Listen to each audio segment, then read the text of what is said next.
Sebelum ke video, perkenalkan anggota kelompok kami. Yang pertama adalah Anggi Ardityawan dengan NIM 352, kedua Junedi dengan NIM 373, dan ketiga Rohidul Musafa dengan NIM 379. Bisa dilihat di awal video terdapat seorang pegawai yang tengah mengalami stres, dikarenakan proporsi tugas yang berlebihan dari perusahaan.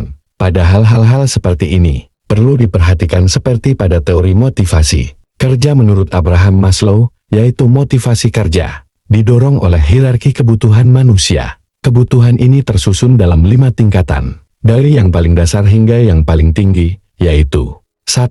Kebutuhan fisiologis, kebutuhan dasar manusia untuk kelangsungan hidup, seperti makanan, air, tempat berlindung, dan istirahat. Ketika kebutuhan ini tidak terpenuhi, individu akan merasa sulit untuk fokus pada hal lain.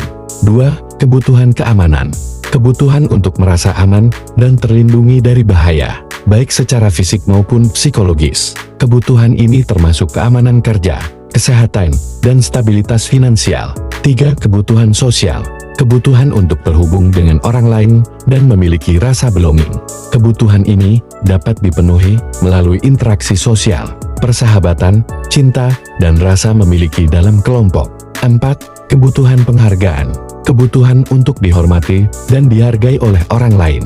Kebutuhan ini dapat dipenuhi melalui pengakuan atas pencapaian, penghargaan, dan promosi. 5. Kebutuhan aktualisasi diri, kebutuhan untuk mencapai potensi diri secara maksimal dan mewujudkan tujuan hidup. Kebutuhan ini berkaitan dengan keinginan untuk berkembang, belajar, dan berkontribusi bagi dunia. Maslow berpendapat bahwa manusia termotivasi untuk memenuhi kebutuhan yang paling dasar terlebih dahulu. Setelah kebutuhan dasar terpenuhi, individu akan berusaha untuk memenuhi kebutuhan berikutnya, dan seterusnya.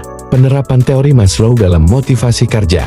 Teori Maslow dapat digunakan untuk memahami dan memotivasi karyawan dengan cara menyediakan gaji dan tunjangan yang memadai untuk memenuhi kebutuhan fisiologis karyawan, menciptakan lingkungan kerja yang aman dan nyaman untuk memenuhi kebutuhan keamanan karyawan, membangun budaya kerja yang positif dan suportif untuk memenuhi kebutuhan sosial karyawan, memberikan penghargaan dan pengakuan atas pencapaian karyawan untuk memenuhi kebutuhan penghargaan karyawan, memberikan kesempatan kepada karyawan untuk berkembang dan belajar untuk memenuhi kebutuhan aktualisasi diri karyawan.